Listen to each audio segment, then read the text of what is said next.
Hello! Magandang umaga po, Luzon, Visayas, Mindanao. Ito po lingkod, Dance Tonilas William, dito po sa Rizalde Broadcasting. Ako po yung bumabati ng magandang tanghali. Ano po, pagkat alas 11 pasado na po ng umaga. Kaya ito'y palanghalian para po sa mga Pilipino. No, naghahanda ang kanilang mga magulang para ika nga sa hapagkainan. Nasama-sama ang pamilya. Sabi ko nga, kahit natuyo, basta sama-sama kakain ng pamilya, ikay ngayon masaya na.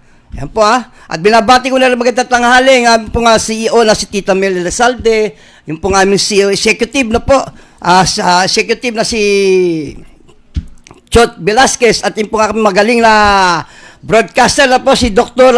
Benedict David na po yung kanyang revalida na po, katatapos lang po ngayon na tuwing Sabado po yan, na po, tandaan po ninyo, sa oras lang alas 10 hanggang alas 11 ng umaga na po. Iba't ibang pag-uulat regarding po sa ikangay yung po nga mga pangkalusugan. Okay, iba po, basta tandaan nyo po, like, subscribe, notification bell na po, tandaan nyo po para updated kayo sa panonood sa lahat po ng mga programa dito sa Rizalde Broadcasting. At ako po yung bumabati na rin po na isang maligayang karawan sa ating kaibigan na si Kagawad Ricky Abad ng Barangay 369, Zone 37, District, Manila. Na po, one of the good public servant po sa kanilang lugar yan, na po. Yung po si Ricky Abad. Okay, tuloy-tuloy po tayo sa ating pag-uulat, na po. Unahin na po natin ito pong index, na po, heat index dito po sa ating bansang Pilipinas. Naku, napakarami na po ikangay, higit po sa 20 lalawigan, na po, nakakaranas na po ng heat index, na po. Unang-una po, ito ay sa Dagupan City, na po, 46 ang heat index na po, inulat po ng Philippine Atmosphere Geophysical and Astronomical Service Administration, PAGASA, na umabot na po sa heat index sa Dagupan City, Pangasinan, ayon po nga 46.6 nitong linggo, April 14, 2024, ayon po sa PAGASA, nakakaranas po ang 20 lugar ng dangerous heat index na po, kabilang po ang Apari, po, tandaan po yan, Apari, Cagayan, Puerto Princesa City, sa 44C, na sinundan po ng mga heat index na 43 sa Central Bicol, State University of Agriculture, CBSEUA, sa Pili, Camarines Sur, na itala rin po ang heat index 42 sa Lawag City, Ilocos Norte, Tuguegarao City, Cagayan ISU, Itzaga Isabela, Central Luzon State University, CLSU, Muñoz Nueva Ecija, Ambulong, Tanawan Batangas, Aborlan Palawan, Iloilo City, Iloilo Dumagas, Tacloban Leyte, Zamboanga City, Zamboanga del Sur, Cotabato City, Maguindanao. Base po sa PAGASA, tinuturing po ang heat index mula po sa 42C hanggang 51C na dangerous kung kaya kailangan uminom ng maraming tubig, at nagbabala rin po na po ang PAGASA para po sa publiko na posibleng makaranas ng heat stroke kapag matagal na pong na-expose sa init ang tao. Na po, lalo na po sa mga, ikala ko mga matatanda lang, pati pala mga kabataan, na po. Ika nga, na-heat stroke din po pala. Kaya yan po sa mga edad na 4 years old, na po, napataas, na po. Akala po natin, kaya malalakas na yung katawan, pero hindi po pala. Meron din po pala mga kabataan na na-stroke, hindi lang po mga matatanda. Mag-isa matatanda, dapat daw po tayo lagi uminom ng malamig na tubig, na po. Kung maaari, makainom po tayo ng mga 20 baso ng tubig sa buong maghapon, na po. Kasi po yung katawan natin, na po, kailangan talaga mayroong tubig, kundi magkakaroon po tayo ng hydration, na po.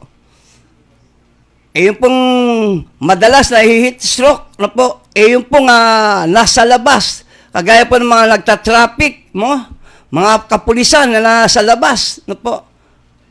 Security guard, yan po ma-expose sa mga sobrang may init, lalo pa yung mga nasa sidecar, yun, nakakatakot na rin po yun. No po. Kaya dapat po, tandaan po natin, health is wealth po. Huwag po natin payagan, hayaan ang ating katawan, no, na magkaroon karamdaman, dala po ito matinding init na ngayon po patuloy na lumalaganap sa ating bansa, no? Kasi po, yung kasama na po yan sa climate change. di nyo pa napapansin, iba na po ang panahon, no? Ika nga'y tag-init, biglang umuulan, no po? Kita nyo po sa ibang bansa, no po? Dating hindi lumadanas ng pagbaha at pag-ulan, ngayon tuloy-tuloy ang pag-ulan, sobra-sobra ang pagbaha, sobra-sobra ang tubig. No? Kaya nga, dapat ika nga'y matuto na ang mga tao magmahal sa kalikasan. Itanda po natin, kasi po ang kalikasan, nandiyan po dapat po natin yung mahalin pagkat yan nagbibigay din po sa atin ng tulong, no? Para sa ating kabuhayan, para sa ating pangangatawan, kalusugan. Po, kaya mahalin din po natin yung kalikasan. Okay, ito na po tayo na po.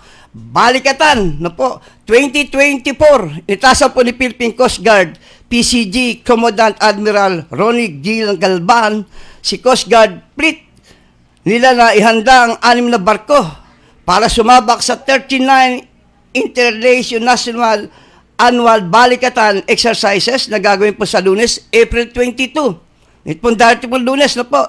Ayon ko kay PCG spokesperson Real Admiral Armando Balilo, ito ang kauna-unahang pagkakataon na kasali ang Coast Guard sa Balikatan Exercises. Kabilang po ang gagamitin ng PCG sa Balikatan Exercises ay yung 4 po na 44-meter multi-rose rule response vessel at ang 2 malaking patrol vessel.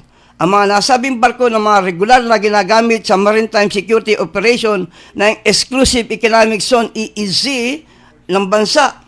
Inatasan rin po ng PCG ang mga miyembro ng Coast Guard Special Operation Force na lumahok sa Joint Interoperability Exercises. Maliban po sa PCG, kasama na rin po ang Philippine Navy at kanilang mga counterpart mula po sa Australia, France at Amerika. No po, yan po Ito naman po tayo, na po, ito talagang nakakabahala, no po, sunod-sunod po yan yung mga incheck national, no po.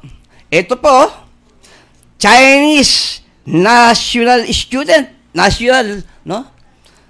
Chinese national, naglipa na sa Cagayan.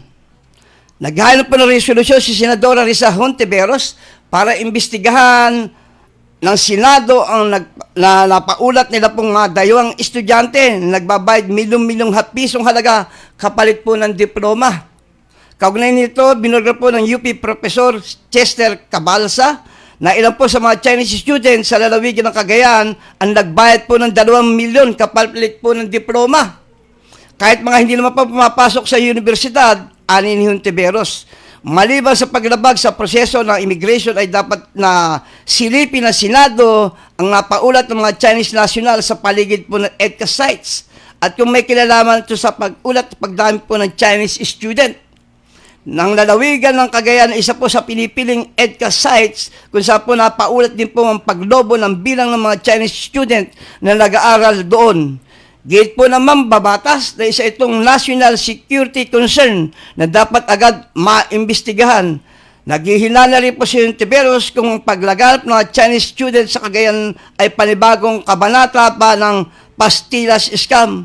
Sila dola, hindi na po pastillas, na po. Imbutido na po ngayon na kung saan ay visa upon arrival at iba pang proseso ng immigration ay naabuso. Dahil sa nakapasok sa bansa ang mga illegal na Chinese national na nagtatrabaho karamihan po sa Pogo. Na po. Pero sa katotohanan po dito sa bansa ng China, bawal po yung sugal. Na po. Pinamabigat po ang parusa dyan, ikangay kamatayan. Na po. Kaya wala pong sugal. Bawal ang sugal sa China. Pero dito sa Pilipinas, kaya nagsisiksikan ng mga, ay na po, mga hinayupak na Chinese na yan na nag-ano ng Pogo, na po, ika nga talagang dapat mahinto yan. Buti lang, meron po tayo sila doon na talagang nagsusudong na ika nga yung Pogo ay mahinto. Na po. Kasi po wala po maitutulong yan sa ating bansa. Bagkos, kita niyo po karamihan mga nauhuli, mga inchik, mga nagtatrabaho sa Pogo. Na po. Kaya dapat po yan, tama po, sinabi ng ating pong magaling na senadora na si Risa Hontiveros na ika nga ay yung Pogo ay talagang ika nga ay dapat mahinto na rin. Na po. Kasi po yan, nagiging daan para lalo po yung mga maraming mga malulun sa sugal. Na po. Tandaan po natin yan po. Ito na po Ate Shirley sa issue ng West Philippine Sea. Na po, araw po sa Senador magaling daw, si Senador Robin Hood Padilla, no? Natatapangan sa pamamalakad ni PBM. Bakit kaya? Hinaya po ni Senador Robin Hood Padilla na natatapangan siya sa pamamalakad ni BBM sa ating bansa. Partikular na tinukoy ni Padilla ang pakipagtulungan ng Pilipinas sa iba't ibang bansa upang humupa ang tensyon sa West Philippine Sea. At ayon kay Padilla, bagamat may desisyon ng Pangulo, nalabag sa kanyang kalooban, kailan yung tumayo sa tabi po ni Pangulong Marcos Jr. at suportahan ito. Samantala, ayon po sa Senador, ito ang oras para po ipaliwanag ng Pangulo sa taong bayan ang mga ginagawa niya para po sa maintindihan ng kanyang mga hakbang kagunay po sa bansa. Sa huling hinahanga namin ng Senador ng mga estrahiya ang kasalukuyan po ng ehekutibo pagdating po sa pagkipag-unayan sa iba't ibang bansa. Ngunit dapat lamang niya ihanda ang Pilipinas sa mga hakbang na ito at ipaunawa sa publiko ang direksyon ng mga pamamaraan ni Pangulong Marcos Jr. Okay tandaan po natin, yan po sa paningin ng ating pong senador na si Robin Hood Padilla. Ito po, nagsalita na po rin ang ating pong Pangulo is complicated relation sa pamilya Duterte. Naku, bakit kaya? Alam ko, ito yung matalik din yung mga, lalo ng halala, no? Kita nyo naman, dikit na dikit ang mga Duterte sa Marcoses, no? Ika nga, wala sa politika, wala po matibay na relasyon bilang magkaibigan basta sa politika. Kasi kanya-kanya po yan, may kanya-kanya po mga layunin, na po. Kanya-kanya yung mga personal interest ng bawat isa. Ito po, aminado si Pangulong Ferdinand Marcos Jr. na is complicated yung status ng kanyang relasyon ngayon sa pamilya Duterte. Sagot ito ng Pangulo na maitanong hingil po sa status ng kanyang relasyon sa pamilya Duterte dahil sa kaliwat ka ng batikos laban sa Pangulo. Ayon po sa Pangulo, sa ngayon ay nakakausap lamang niya sa pamilya ay si Vice Sara Duterte. Binigyan din ng Pangulo na mula nung panahon ng kumpanya at hanggang ngayon ay hindi pa rin nagbabago ang kanyang relasyon. Ipinunto ng Pangulo ng kanyang tinatanong sa Pangalawang Pangulo kung okay pa rin ba siya sa kabila po ng mga tirada, no po, sa mga binibira sa kanya at pagpula ng kanyang ama at ng kanyang mga kaalyado nito. It's complicated. If you ask about the one, of course, I have the most contact with Inday Sara and how we were with each other during the campaign after the election, it hasn't really changed. Yung sabi niya nga, ito, hindi pa rin nagbabago. That's why she always says, oh, are you all right na? You are in the middle of all of this. She says, no, it just work and work. That's his attitude. Pahayag po ni Pangulong Marcos Jr. No po, basta trabaho, sige, trabaho.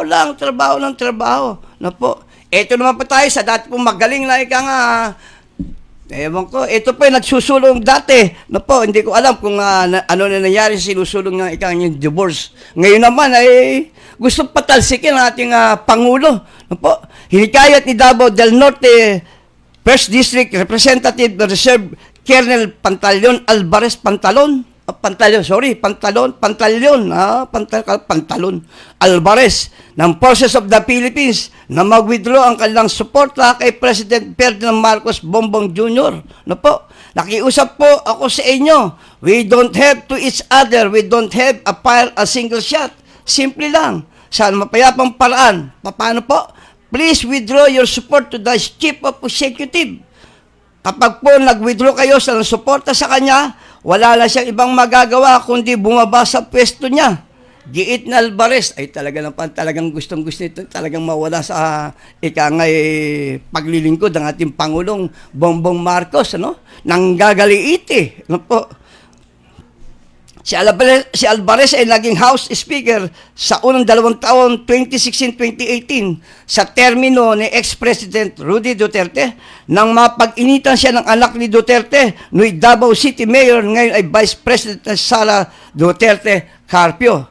at napalitan ni Lubao Pampanga Representative ex-President Gloria Arroyo. Si Alvarez ay kasama ni Duterte sa mga press con kung saan inaatake nila si President Marcos Jr. Nako po. Sabi nga po, kung wala po kayong magagawang kabutihan, manahimik na lang po kayo. Wag na po kayo magsalita kasi po, ang ginagawa nyo, magiging sanhi po yan ng hiwa-hiwalay ng mga Pilipino. Gusto nyo ba magkaroon ng ikangay hindi pagkakaintindihan ng kapwa Pilipino? Ano po? Ba't kailangan ayain nyo po yung mga ating mga militar na mag-withdraw? O wag na po ikangang tangkalikin niyo po ang ating Pangulo. Samantalang, pag yan po nawala, magigewang-gewang na po ang Pilipinas. Po. Kasi po, yan ang namumuno. Yan po ang tatay ng buong bansa. Po. Tayo, kanilang mga anak, no? Na dapat ikangay, tignan din po natin kung ano ikabubuti ng kanyang mga ginagawa para sa kabutihan ng mga Pilipino. Hindi po yung kailangan natin ikangay bigyang dibisyon upang magkawatak-watak ng mga Pilipino. May kanya-kanya po tayo, kaya makagaya ni Pantaleon Alvarez, may mga tao po yan na naniniwala, nananalig sa kanila. Pero ganun din po sa ating Pangulo. Marami po mga nagtitiwala, naniniwala sa kanya pong layunin para sa kabutihan ng ating bansa. Kaya nga patuloy po nagpapakumbaba. Patuloy na gumagawa ng paraan, umunlad ng Pilipinas. Hindi mo ibig sabihin pumunta sa abroad, magpasarap, kundi humanap ng mga pangkalakalan, mga taong handang tumulong, dumamay sa mga Pilipino upang iangat ang kabuhayan.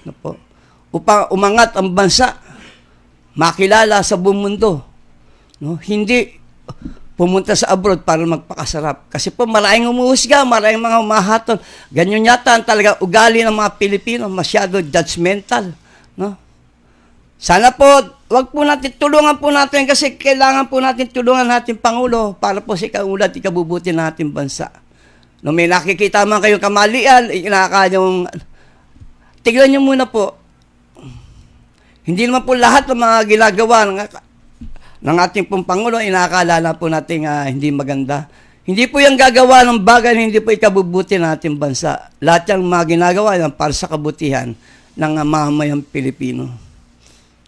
Lahat ng pagtitiis, lahat ng mga pula na binabato sa kanya, kita niyo ba kumikibo ang ating Pangulo? Hindi. Kasi alam niya, hindi niya dapat patulan yung mga taong mga naninira sa kanya, sa kanyang buong pamilya, dalang politika. Tapos na po ang politika isang araw lang po yan. Tapos yan, dapat manungkulan. Ba't di natin gayahin mga ibang bansa? Pagkatapos ng pagkaroon po ng paghahayag na sila ikakandidato, ng kapwa niya kalaban sa kandidatura, yung pang survey pa lang, pag sa survey lumabas, mababa ang kanyang puntos. Nagkukonsid na kagad. Kinakamayan yung taong alam niya na mananalo sa labanan. Pero dito sa atin sa Pilipinas, hindi. Hanggat may magagawang paraan, gagawa ng paraan upang masira yung mga makakalaban.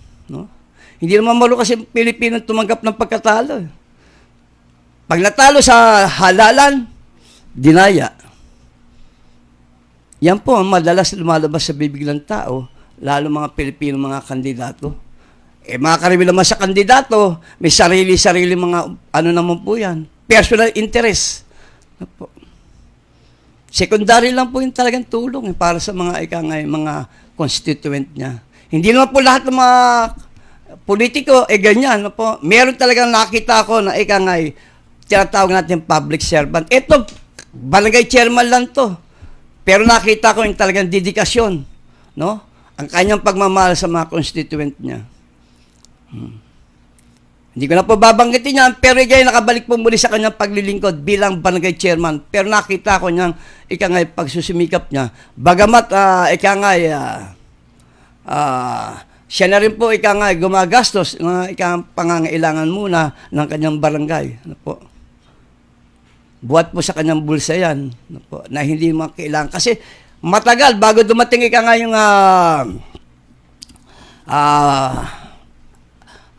yung gamit ng mga pambarangay, ika nga yung mga proyekto na kailangan magamit nila, yung pera. Ano po?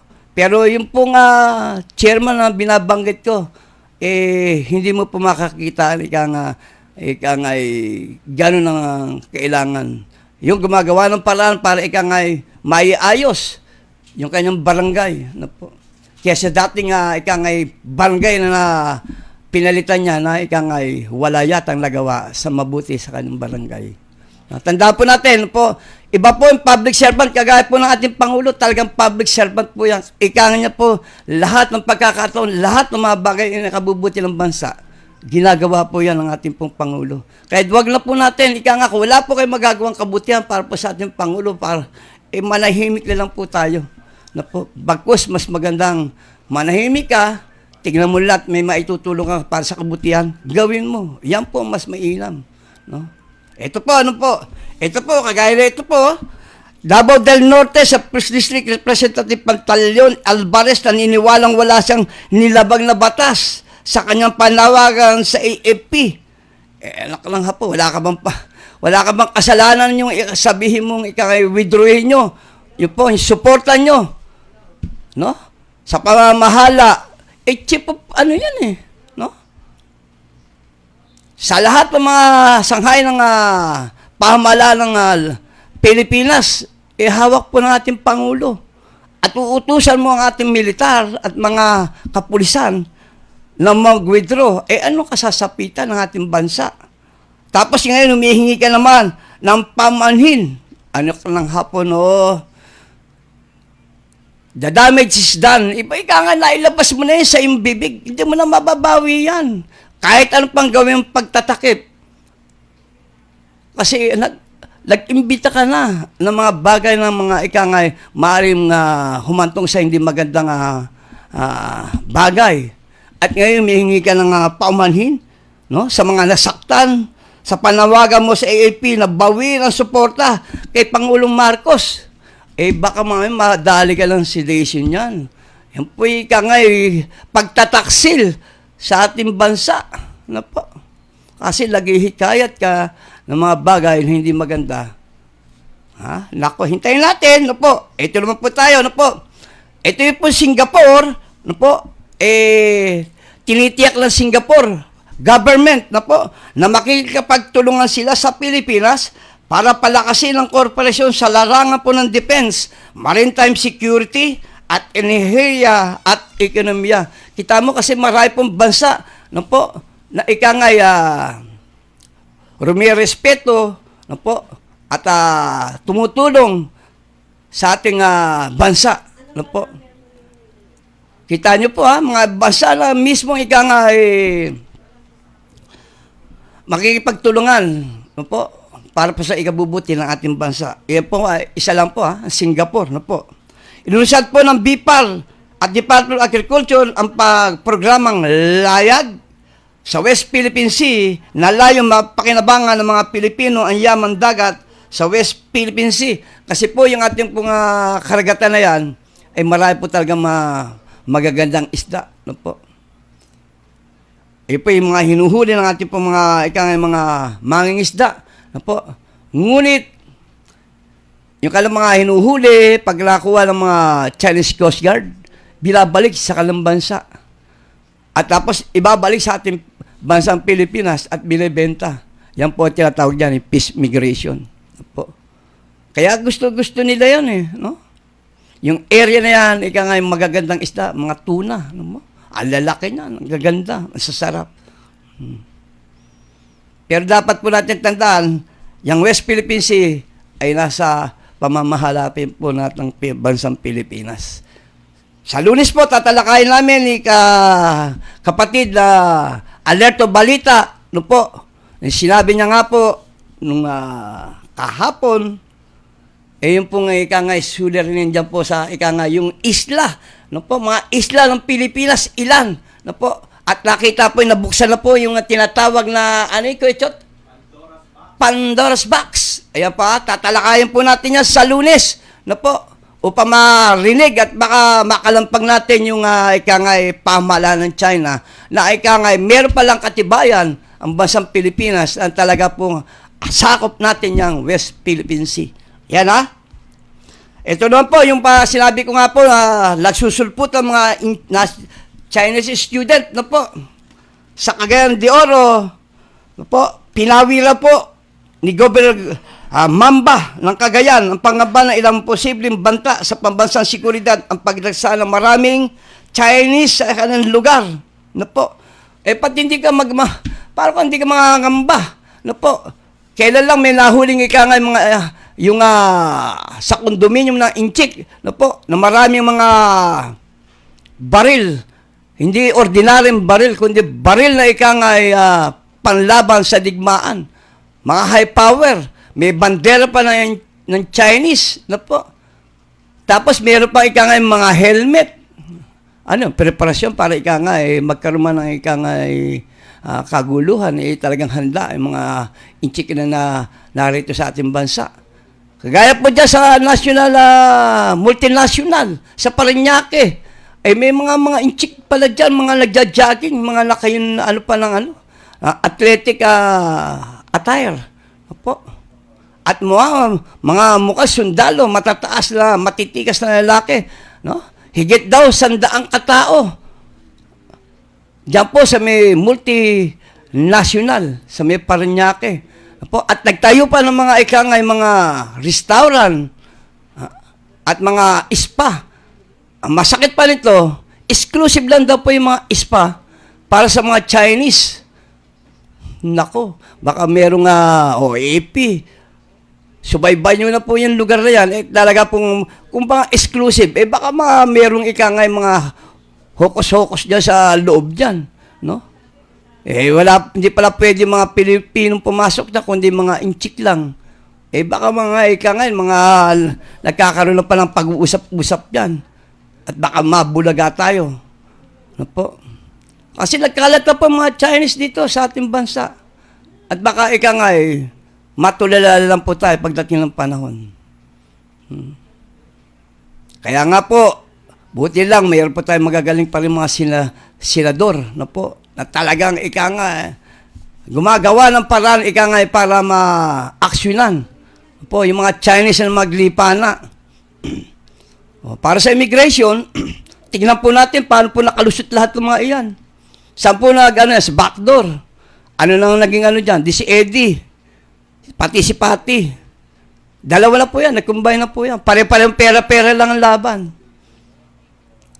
Akala natin naging maayos na yung immigration sa pamamala po ni Commissioner 10-5 na po.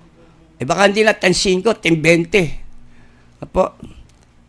Commissioner, yung pong mga Chinese na nandyan po sa may Cagayan na po, dyan po sa may Parañaque, yung pong mga nahuli na po, yung mga Inchik, kami may high power na mga baril na po.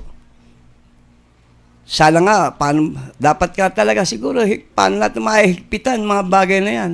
Opo. Sa akin lang po, dapat po tayo maging alisto, lagi po tayo aware. Na po. Natandaan po natin, ang bansa natin, para po sa ating mga mayang Pilipino. Hindi po ito para sa mga dayuhang Inchik. Na po. Bagamat marami pong Inchik na nirahan dito, ugaling Pilipino rin po, pero iyan po yung Inchik pa rin. Na po. Pag nagkaroon ng konting hindi pagkakaintindihan, papaling pa rin yan sa mga mga kababayang Inchik. No? Iba po yung dugong Pilipino, talagang taal na Pilipino. No po. Hindi po yung Chinese Philippines, no po. Chinoy, Chinese pa rin po yan. Hindi po yan talagang natural na Pilipino. Pero bagamat, adapt nila yung ugaling Pilipino dahil dito po naninirahan. Na po. Pero pagdating po ng nagkaroon, hindi natin alam, na po, ganun pa rin po ang darating yan. Na po. papanig pa rin po yan sa kanilang mga kababayang incheck. Yan po, tandaan po natin yan. No po? Ito po, Armed Forces of the Philippines at Philippine National Police ay talaga pong iimbestigahan na rin po ang dumaraming Chinese students sa Cagayan. No po? Aabot na rin po sa 4,600. Biro mo yun? 4,600 sa isang public school? Lang hapon, no. Yan po, sa pribadong paaralan sa Tugigaraw, sa Cagayan. At ayon kay Cagayan, 3rd District Rep. Joseph Lara, na po, nahiika nga nababahala rin po siya sa dami po ng incheck. Po, pero 4,600 sa isang exclusive na eskwelahan. Oh. Ay talaga nakakabahala po yan. At ika nga, kakalampagin po yan ng ating Senado. Po, at yung ating pong sandatahan lakas, AMP. Po, ika nga talagang dapat kalkalin po yan. Para bakit nagkaroon ng marami pong mga estudyante nga ika nga yan po kasi yung Cagayan, meron pong EDCAR po yan, no po. Ika nga yan po isa sa malapit, ika nga halos talama rin po dyan yung Taiwan. No po, sa lugar na yan. Kasi pag nagbukas ka ng radyo, marinig mo na po ika nga yung mga kanta mga Chinese, lalo na po sa pagudpod. Pag nabukas ka lang ika nga radyo, no? Mas marinig mo pa po yung mga kanta ng mga inchik po sa Taiwan. Kaya ganun po kalapit na po. Kaya nagtayo po dyan ng EDCAP. Hindi parang ika nga parang hindi po sa preparasyon para sa ika nga magkakaroon ng kagulaw o digmaan. Yan po ginawa po yan para nga dumating po yung mga kalamidad na po. Handa po makatulong yung ika nga yung mga nariyan. Po. Hindi po yan ika nga preparasyon ika nga sa digmaan. Na po. Nilinaw rin po ng National Security Council na hindi po paninira laban sa China ang literal leader summit ng Pilipinas, Amerika at Japan. No po. Kasi nangangamba ang China no? Kasi tatlo ng malalaking malalaking bansa, no? Na ika nga sasabak sa balikatan, no po. Pati nga ika yung Japan, inaaya na rin po ng Pilipinas para po sumali na po sa susunod na taon po sa kanilang balikatan exercises na po. Kasi mas maganda po sa lahat ng bansa kung pwede lang wala na pong kaguluhan, panay kapayapaan, masaya po ang buong mundo. Na po. Kasi makikita mo yung talagang kapayapaan. Masasaya ang tao, walang kaguluhan. Na po. Ani niyo po yung digmaan na po. Tignan niyo po yung bansang Israel, Hamas, Palestine. Na po. Anday na pong buhay yung mga nasawi.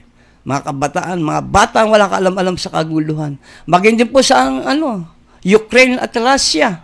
Kita niyo po.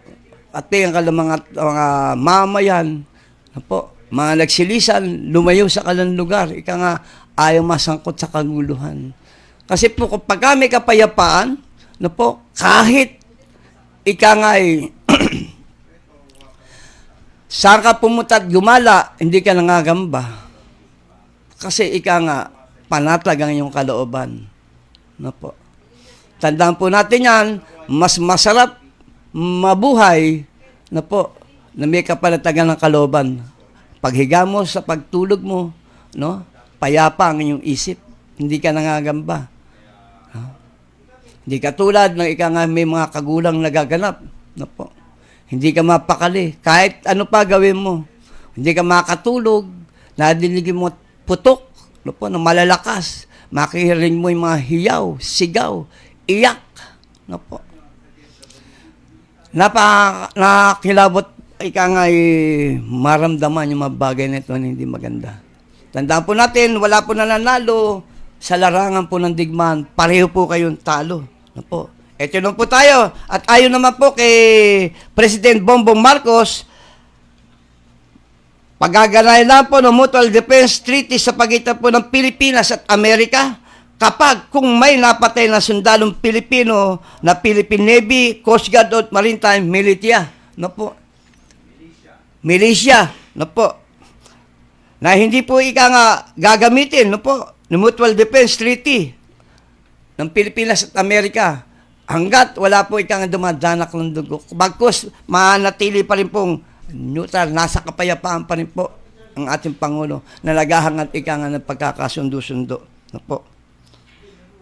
Ito po nga, balikan 2024 exercises no po, sa pagitan po ng sundalo ng Pilipinas at Estados Unidos. Magsisimula po, kung dati po Lunes na po na ito, ano po. At ang gagawin po nila ito ay sa dululong hilagang bahagi po ng Pilipinas na malapit po sa Taiwan, na piling training area sa 2024 balikan exercises. Kasi nga po, ika nga, ito yung exercises lang po, hindi po ikay paghanda, ika nga sa magaganap na digmaan o anumang bagay na kaguluhan. Bagkos ito para masanay, no po, sanayin ang kaalaman, madagdagan ika nga mga kaalaman, mga kasanduluhan sa larangan po ng mga ika nga mga digmaan o kaya mga maaari sa mga kalamidad na kakailanganin, no po.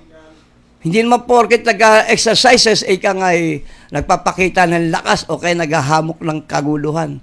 Mali po ang hinala ng China na gano'n ang binibuild ng ating bansa. No? Yung paghahamon, hindi po. No po. Yan po'y bahagi lamang ng pagbabago ng sandantahan lakas ng Pilipinas. Ika nga madagdagan ng kaalaman, ika nga maging handa sa lahat ng bagay. No? Kasi nga, nadadagdagan yung mga kaalaman nila sa larangan po ng mga mga bagay na digmaan. Pero hindi po yan paghanda, bagkus mali lang po ang mga hinala. Tandaan po natin, wag po natin hangarin ang digmaan kasi po sinasabi ko po, wala po nanalo sa digmaan, kundi lahat talo. No po. Pag nakikita niyo po yan, no po, sa TV, no po, sa international news, no po, makikita niyo po yung hirap ng mga taong nakakaranas ng digmaan. No po. Tandaan po natin, mas masarap mabuhay na may kapayapaan.